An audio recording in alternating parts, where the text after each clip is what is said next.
We're back here at Burger Stop, everybody, in Pico, Rivera, California. Let's hear it. For this, the final edition of the Vinnie Lopez Show. Hi, everyone. I'm Ronnie, Wald, proud to bring it to you now. Sad to say the final edition, as Coach Lopez is with me right now. A 38-34 loss in the CIF first round against Burbank. Coach Lopez, you have to feel overall, taking a good look at this season, the 8-3 mark and the Del Rio League title, that there's a lot more positives than just that one game loss to Burbank. Oh, absolutely. I think there's a lot of positives that we can take away from this season. You know, at the same time, it's frustrating and disappointing to say how we closed our season out. It's not how we anticipated or not how we had prepared all year for our season to end, and it's unfortunate that it happened that way, but it did.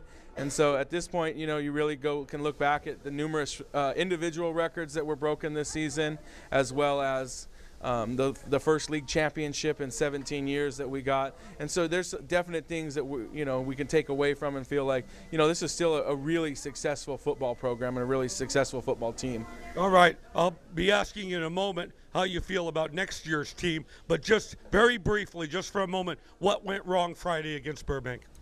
You know, I think I think from top to bottom, coaching to our players, we weren't on it. You know, defensively, we've never given up 35 points a game, and we gave up 35 points in the first quarter. Offensively, you know, we were hit and miss. You know, we clicked well in the first half, second half. You know, we struggled a little bit, and I just felt like we weren't prepared, and I guess if that's anybody to blame, that's us as the coaching staff not having the boys prepared to go to war on Friday night. And Burbank was prepared; they wanted it. You know, they were a group that had gone to the semis and lost a close one to Lucerna the year before, and I think you know, we lacked that experience in the playoffs right now. We had gone to the playoffs the year before, but we had gotten our butts kicked by Dominguez, yeah. And so this year, I think we made huge strides in the fact that it was a competitive game in the playoffs. But, you know, we got to get over that hump. And it's unfortunate that it happened. Disappointing, I guess. I still lose sleep over it. You know, it's reminiscent of 2 years ago. For me, there's a game that I had a real hard time swallowing was Santa Fe. We lost my first year here. We lost to Santa Fe 44-43. And that game for us meant the playoffs, and it meant a second-place finish in the Del Rio League for my first season. And I didn't sleep for weeks because all I could do was replay the game in my head or think about, hey, we had a double-digit lead on Santa Fe twice. And after that, you know, we were focused, and I told myself, I'll never lose to Santa Fe again as long as I'm the head coach at El Rancho, and we haven't. You know, that's a game that we've always been prepared for. And so I think that, you know, this game is a lot like it, you know. For me, I can't go out on a limb and say, you know, we'll never lose in the first round of the playoffs again, but, you know, we're definitely not going to try, that's for sure. So, you know, for us, disappointing, but, you know, altogether, people tell me it was a great season, so it was a great season, but still a tough pill to swallow because I don't think we should have gone home yet. An 8-3 mark and a perfect 5-0 mark in the Del Rio League and an outright Del Rio League title. So that says a lot for the great job Vinnie Lopez has done this year. Let's hear it for Vinnie Lopez and his staff. As we said, we're here at Burger Stop at the corner of Passons and Slauson with parents here in the final Vinnie Lopez show of the 2014 season. Coach, you've got Murderer's Row here, 4 of the talented captains on this, again, Don's football team. Let's introduce each one. If could Katie Caraballo, our talented camera person, just pan across. If you can just put your hand up, each one, you're acknowledging the people watching you. Let's go from, well, for the people watching left to right. Let's go. Yeah, so, you know, we thought it was appropriate that for the last game, we brought in our captains rather than doing a player of a game after a tough loss. So we brought our senior captains in because they were the leaders of this group, and a fine group they were. And so our first captain right here to your left is quarterback Andrew Perea. Okay, get a shot of Andrew. All right. Our middle linebacker, A.J. Palacios. Whose parents are enjoying a great time in Hawaii right now. our slot receivers and really one of our leaders with that talented wide receiver group, Richard Cuellar. All right, Richard. And a guy whose season ended way too early, even before our season ended, Isaiah Caputo, our running back.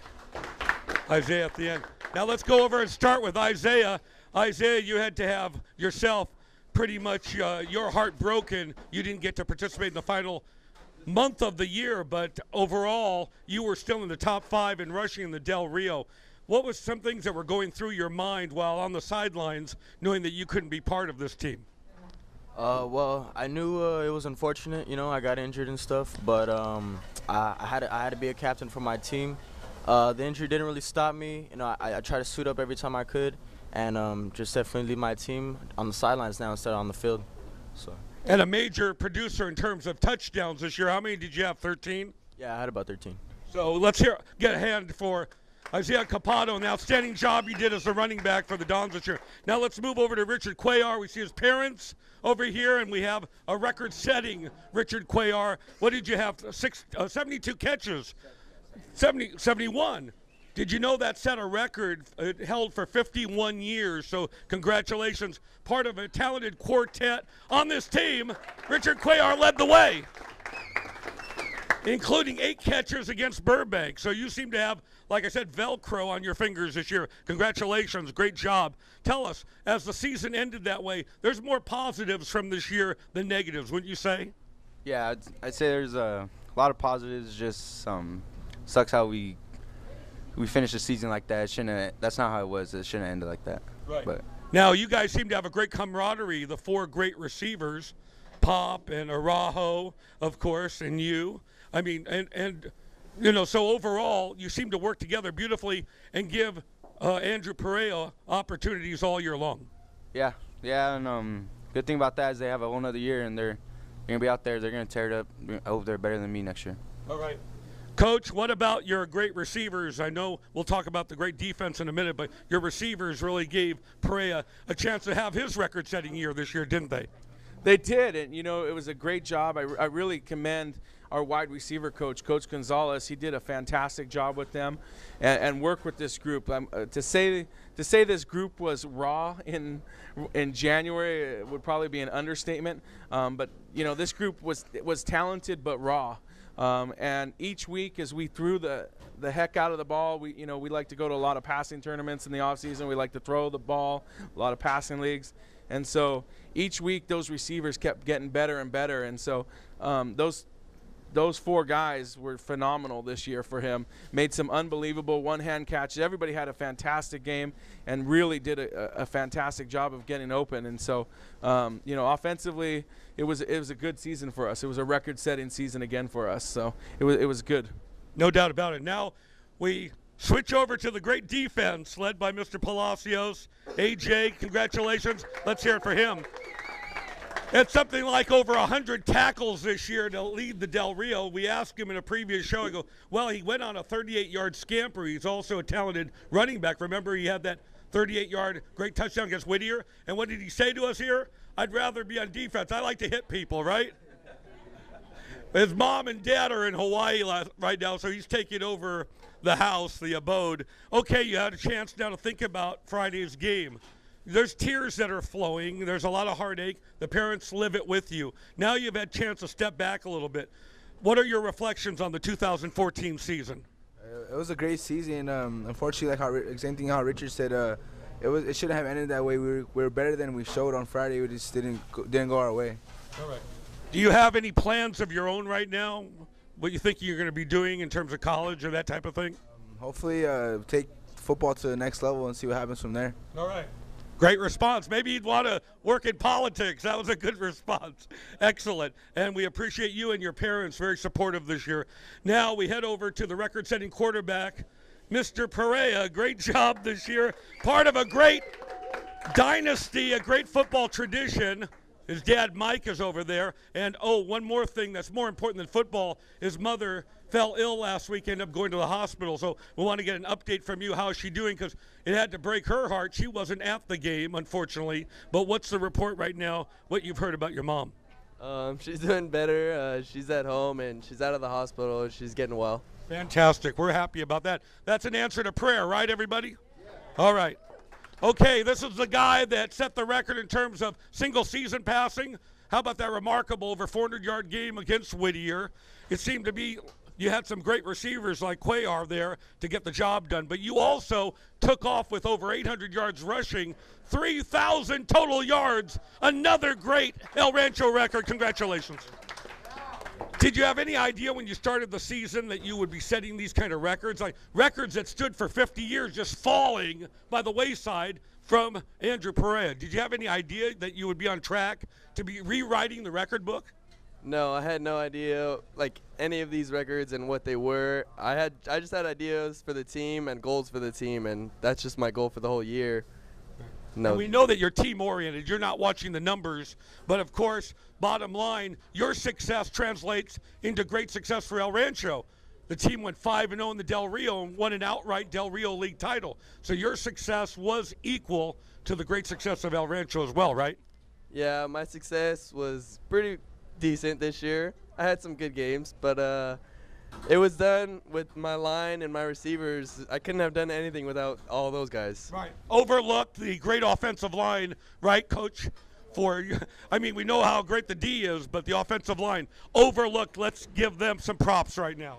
Yeah, absolutely. You know, we had 5 fantastic offensive linemen, and, you know, we were pretty good up front. And I think that's why we had the ability to score almost at will on offense. You know, it was, okay, one game we throw for 400-plus yards versus Lucerna, and then the next week, you know, they take away the pass and we rush for, you know, another 400 yards, you know. So it was kind of like a pick your poison with us, and so we try and be balanced. Even though we're a spread offense, we do try and be balanced in terms of running to passing, and we're going to give what the defense takes us. And so that's kind of who we are and who we've always been, and that's our identity. So, you know, fantastic job by the offensive line this year, though, for sure. Absolutely.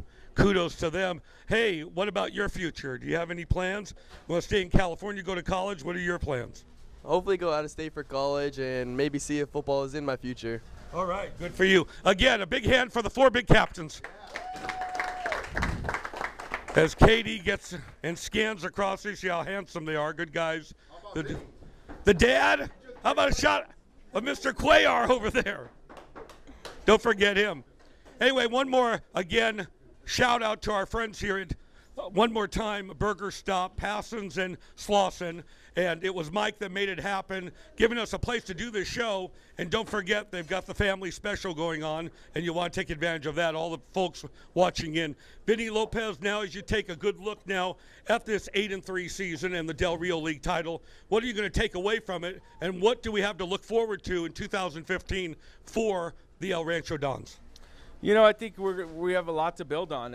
You know, we say it every year since I've gotten here, that each class is kind of one up the class before it, and we anticipate, you know, next year to be an even better class than this class, and a team to do better things this year. You know, it's reminiscent. I'm not a big Dallas Cowboy fan, but it's reminiscent to me. I watched a special on Roger Staubach one time, and watching his retirement speech, and he said, you know, the Dallas Cowboys are bigger than Roger Staubach, and Roger Staubach was this great quarterback, and yes, he did all these fantastic things, but it's the system that made Roger Staubach, and I truthfully believe that, you know, that yes, we have great players, but it's the system that we've put in place that highlights these guys. And so for us, you know, will there be another Andrew Perea?